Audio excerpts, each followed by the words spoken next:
Ukraine युद्ध का अगला पड़ाव कितना खतरनाक हो सकता है, इसका अंदाजा 3 बड़ी खबरों से लग रहा है। पहला, रूस का अब तक का सबसे बड़ा ड्रोन हमला। अमेरिका, यूरोप की नई पाबंदियों की तैयारी और पुतिन का अपने टॉप जनरल को मेडल देना। वो जनरल जिस पर इंटरनेशनल कोर्ट ने वारंट जारी कर रखा है। इस बीच अमेरिका से आई एक वार्निंग ने जेलेंस्की को बहुत ज्यादा बेचैन कर दिया है। क्या जंग के शोलों से धधकने वाला है यूरोप? क्या यूक्रेन के बाद पुतिन की रेडार पर नाटो है? क्या पुतिन ने तय कर लिया है अपना अगला टारगेट? यूक्रेन की हार का डर, यूरोप पर रूस का टेरर। यूक्रेन की जमीन पर महज चंद घंटों पहले रूस के ड्रोन कयामत बरपा चुके हैं। यूक्रेन की राजधानी कीव पर 800 से ज्यादा ड्रोन हमले किए गए।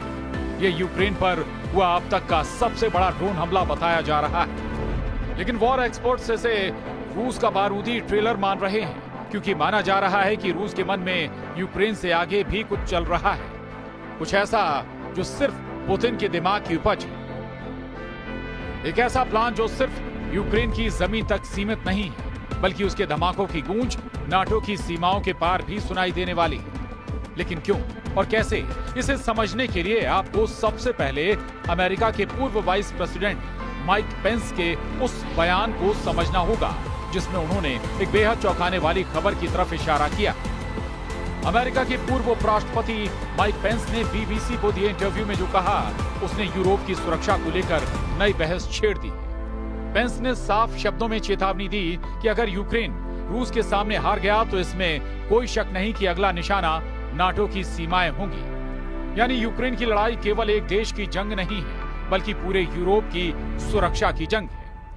पेंस ने कहा कि पुतिन की महत्वाकांक्षाएं यूक्रेन की सरहद से कहीं आगे तक फैली हुई हैं। अगर उन्हें यहां जीत मिलती है तो रूस को और ताकतवर और ज्यादा खतरनाक बनने का मौका मिलेगा। उस स्थिति में नाटो के सदस्य देश सीधे सीधे खतरे की जद में आ जाएंगे। उनका यह भी कहना है कि अमेरिका को एक बैकस्टॉप यानी सुरक्षा की गारंटी के तौर पर खड़ा रहना होगा, जबकि यूरोपीय देशों को इस जंग का असली नेतृत्व करना होगा। उन्होंने कोएलिशन ऑफ द विलिंग की कोशिशों की सराहना की और कहा कि मजबूत सुरक्षा गारंटी ही एक जस्ट एंड लास्टिंग पीस यानी न्यायपूर्ण और स्थायी शांति का रास्ता खोल सकती है। यानी माइक पेंस की नजर में अगर आज यूक्रेन गिरा तो कल यूरोप के कई देश भी उसी आग में झुलस सकते हैं। यूक्रेन की राजधानी कीव पर 800 ड्रोन बरसाना ये महज एक हमला नहीं था, बल्कि रूस का वो इशारा था जो आने वाले वक्त का सबसे बड़ा खतरा साबित हो सकता। पश्चिमी खेमे के रणनीतिकार साफ कह रहे हैं, ये अटैक असली युद्ध की महज झलक। ट्रेलर, असली फिल्म अभी बाकी। यानी पुतिन की सोच यूक्रेन की सीमाओं पर रुकने वाली नहीं। उनका विजन है यूरोप को सीधा डर और दहशत के साए में धकेलने का। अब जरा सोचिए, जब ड्रोन की बरसात ने एक ही रात में यूक्रेन की नींद उड़ा दी, तो अगर यही खतरनाक खेल नाटो की जमीन पर शुरू हो जाए तो हालात क्या होंगे? यही वजह है कि वॉशिंगटन से लेकर पेरिस और बर्लिन तक हलचल मची। नई पाबंदियों की लिस्ट तैयार हो रही है। रूस की एनर्जी कंपनियों, उसके बैंकों और उसके ग्लोबल सप्लाई नेटवर्क पर सीधा वार करने की प्लानिंग चल रही है। लेकिन इतिहास गवाह है, रूस कभी भी दबाव में झुकता नहीं। और इस बार भी पुतिन ने पश्चिम की सख्ती का जवाब और भी ज्यादा सख्त अंदाज में दिया है। पुतिन ने अपने सबसे भरोसेमंद जनरल गेरासिमोव को ऑर्डर ऑफ करेज मेडल देकर दुनिया को खुला संदेश दिया। वो जनरल जिस पर इंटरनेशनल क्रिमिनल कोर्ट ने वारंट जारी कर रखा है। यानी पुतिन ने साफ कर दिया है कि उन्हें आईसीसी की परवाह नहीं है, उन्हें किसी भी वैश्विक संस्था का डर नहीं, और वो अपने युद्ध जनरलों को हीरो बनाकर पेश करेंगे। ये तस्वीर रूस की उस रणनीति की है जिसमें सैन्य ताकत के साथ साथ प्रोपेगेंडा भी शामिल है। घरेलू मोर्चे पर जनता को यही दिखाया जा रहा है कि उनका नेता पुतिन पश्चिमी साजिशों से लड़ रहा है और उनके जनरल देश की शान है। लेकिन सवाल यही है कि जब दुनिया का सबसे ताकतवर सैन्य गठबंधन नाटो भी इस आग की जद में आने लगेगा, तो क्या हालात केवल चेतावनी तक सीमित रहेंगे या फिर यूरोप सचमुच जंग के मैदान में तब्दील हो जाएगा? क्योंकि ड्रोन हमलों के अलावा रूस की रणनीति में साइबर अटैक, ऊर्जा की सप्लाई रोकना और हाइब्रिड वॉरफेयर भी शामिल है। यानी पुतिन सिर्फ गोलियों और मिसाइलों से नहीं बल्कि गैस पाइपलाइनों और इंटरनेट सर्वर से भी युद्ध छेड़ सकते हैं। यूरोप के लिए आने वाली सर्दियां किसी नए इम्तिहान से कम नहीं होंगी। अगर रूस ने गैस और ऑयल का नल बंद किया तो शहरों की रोशनी से लेकर फैक्ट्रियों की मशीनें तक थम सकती। और यही वो दबाव है जिसका इस्तेमाल पुतिन नाटो और यूरोपीय देशों पर करेंगे ताकि पश्चिम को झुकने पर मजबूर किया जा सके। यानी तस्वीर बेहद साफ है। एक तरफ माइक पेंस जैसे नेताओं की चेतावनी, दूसरी तरफ रूस का अब तक का सबसे बड़ा हमला और तीसरी तरफ पुतिन का अपने जनरल को सम्मानित करना। ये तीनों घटनाएं मिलकर आने वाले तूफान का इशारा दे रही है। रूस की आक्रामक रणनीति को समझना हो तो नजर डालनी होगी पिछले 2 हफ्ते की जंग पर। ड्रोन और मिसाइल अटैक सिर्फ यूक्रेन की राजधानी तक सीमित नहीं रहे। खार्किव, ओडेसा और डोनबास के कई शहर लगातार टारगेट बने हुए हैं। यूक्रेनी खुफिया एजेंसियों का दावा है कि रूस ने ईरान और उत्तर कोरिया से नए बैच में हथियारों की सप्लाई तेज कर दी है। यानी पुतिन इस जंग को लंबा खींचने की तैयारी में और इसके लिए उन्हें सैन्य रसद की कमी रोकनी होगी। अमेरिकी रक्षा विभाग की रिपोर्ट कहती है कि रूस हर हफ्ते औसतन 1500 से ज्यादा ड्रोन और मिसाइलें तैयार कर रहा है। रूस का औद्योगिक ढांचा अब सिर्फ एक चीज पर केंद्रित है, युद्ध। लेकिन कहानी यहीं तक सीमित नहीं। मैदानी जंग के साथ रूस ने कूटनीतिक मोर्चे पर भी अपने पत्ते खोल दिए। चीन और रूस की हालिया मुलाकात को लेकर पश्चिमी विशेषज्ञों का कहना है कि ये मुलाकात सिर्फ दोस्ताना तस्वीरों की नहीं थी बल्कि यूरोप के लिए नया सिरदर्द बन सकती है। चीन ने रूस को सीधे सीधे हथियार देने से इनकार किया है, लेकिन डुअल यूज टेक्नोलॉजी यानी ऐसे उपकरण जो सिविल और मिलिट्री दोनों कामों में इस्तेमाल हो सकें, उसकी सप्लाई पर चुप्पी साधी हुई। दूसरी तरफ नाटो की तैयारी भी कम नहीं। ब्रसेल्स में हुई हालिया मीटिंग्स में फिनलैंड और पोलैंड ने खुलकर चेतावनी दी कि अगर यूक्रेन हारा तो उनकी सीमाएं सीधे खतरे में होंगी। यानी नाटो के छोटे लेकिन संवेदनशील देश अब सीधे सीधे रूस को चुनौती देने की मांग उठा रहे हैं। और जब बात पुतिन की महत्वाकांक्षाओं की हो तो एक अहम सवाल हमेशा उठता है, क्या उनका असली मकसद सिर्फ यूक्रेन को गिराना है या फिर सोवियत यूनियन के पुराने नक्शे को फिर से खड़ा करना? क्योंकि उनके हर भाषण में ऐतिहासिक गलती सुधारने की बात दोहराई जाती है। तस्वीर साफ है, यूक्रेन सिर्फ पहला पड़ाव है, मंजिल कहीं और है। अब जरा सोचिए, यूरोप की सीमाओं पर अगर ये जंग फैलती है तो असर सिर्फ टैंकों और मिसाइलों तक सीमित नहीं रहेगा। स्टॉक मार्केट से लेकर ग्लोबल ऑयल प्राइस तक हर सेक्टर इस आग की लपटों में झुलसेगा। पहले से ही जर्मनी और फ्रांस में महंगाई रिकॉर्ड स्तर पर पहुंच चुकी है।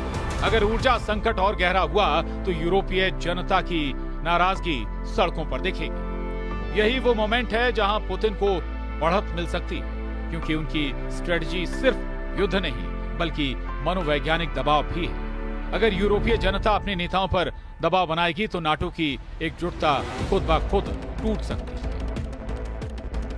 ब्रिटिश इंटेलिजेंस की रिपोर्ट के मुताबिक रूस पहले से ही सोशल मीडिया प्लेटफॉर्म पर फेक न्यूज और डिसइंफॉर्मेशन कैंपेन चला रहा है। यानी यूरोप के भीतर से ही यूरोप को अस्थिर करने की कोशिशें शुरू हो चुकी हैं। तो सवाल यही, क्या ये सब मिलकर यूरोप को उस खाई की ओर धकेल रहे हैं जहां से वापसी नामुमकिन होगी, या फिर अमेरिका और नाटो अपने संयुक्त मोर्चे से रूस को रोक पाएंगे? इतिहास हमें यही बताता है, हर बड़ी जंग पहले चेतावनी बनकर सामने आती है और इस बार चेतावनी यूक्रेन की जलती हुई धरती से उठ रही है, जिसकी गूंज यूरोप तक सुनाई दे रही है। लेकिन इस पूरी जंग का सबसे बड़ा हथियार सिर्फ मिसाइलें और ड्रोन नहीं है, असली बारूद है प्रतिबंधों की सियासत। अमेरिका ने रूस को दबाने के लिए जिस सेकंड स्टेज सैंक्शंस का रास्ता चुना है उसे समझना बेहद जरूरी है। डोनाल्ड ट्रंप ने अपने नए फरमान से साफ कर दिया है कि रूस पर अब सिर्फ सीधी पाबंदियां नहीं लगेंगी, बल्कि जो भी देश रूस की मदद करेगा वो भी अमेरिकी शिकंजे में आएगा। इसे कहते हैं सेकेंडरी सैंक्शंस, यानी रूस के साथ बिजनेस करने वालों पर भी वही सजा जो रूस पर लगाई जा रही है। सोचिए इसका असर कितना बड़ा होगा।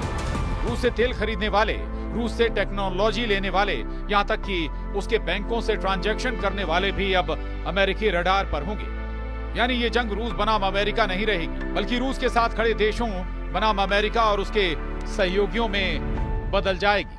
और यहां सबसे बड़ा सवाल उठता है, भारत जैसे देश पर इसका असर कैसा होगा।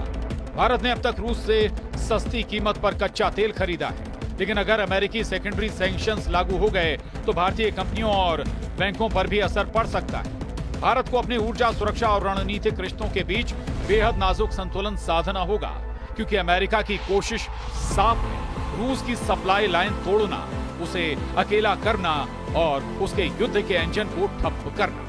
लेकिन एक सच ये भी है कि रूस को कभी भी प्रतिबंधों से रोकना आसान नहीं रहा। 2014 में क्रीमिया पर कब्जे के बाद भी पुतिन पीछे नहीं हटे, बल्कि और मजबूत होकर लौटे। और आज भी जब रूस पर 15,000 से ज्यादा प्रतिबंध लागू हैं, तो उस वक्त भी रूस की वॉर मशीन और ज्यादा खतरनाक रूप ले चुकी है। असल डर यही है, पश्चिम की ये पाबंदियां कहीं रूस को और ज्यादा आक्रामक न बना दें, क्योंकि अगर पुतिन ने मान लिया कि अब खोने के लिए कुछ नहीं बचा, तो उनके कदम और भी खतरनाक हो सकते हैं। और यही वो मोड़ होगा जहां से यूरोप की सरहदें जलती हुई आग में बदल सकती हैं। और अब सोचिए, जब आसमान से ड्रोन बरस रहे हों, जब मिसाइलें शहरों को राख में बदल रही हों, जब गोलाबारी की गूंज पूरी रात गूंजती रहे, तो वही माहौल पुतिन यूरोप की दहलीज पर भी लाना चाहते हैं। हर धमाका, हर धमक यूरोप को आगाह कर रही है कि ये सिर्फ यूक्रेन की लड़ाई नहीं, ये असल में पूरे महाद्वीप पर मंडराता हुआ बारूदी बादल। अगर रूस ने नाटो की सरहदों पर एक ही मिसाइल दाग दी, तो फिर खेल सिर्फ दो देशों का नहीं रहेगा, ये तीसरे विश्व युद्ध की दहशत में बदल जाएगा। जरा सोचिए, ड्रोन का झुंड अगर पेरिस के आसमान में मंडराए, मिसाइलें अगर वारसा की दीवारें तोड़े, साइबर अटैक से अगर लंदन की बत्तियां बुझ जाएं, तो यूरोप का नक्शा किस तरह बदल जाएगा। और यही वो पल है जहां रूस सिर्फ बारूद से नहीं, बल्कि डर से लड़ाई जीतना चाहता है। पुतिन का दांव साफ है, हर धमाका, हर मिसाइल, हर ड्रोन सिर्फ जमीन पर वार नहीं करता, बल्कि यूरोप की हिम्मत और उसकी एकजुटता को भी तोड़ने की कोशिश करता है। यानी खेल अब खुल चुका है, एक तरफ नाटो के बारूद के ढेर, दूसरी तरफ पुतिन की मिसाइलों का तूफान, और बीच में फंसा पूरा यूरोप। सवाल यही है, क्या ये धमाके सिर्फ चेतावनी है या फिर असली महायुद्ध की शुरुआत?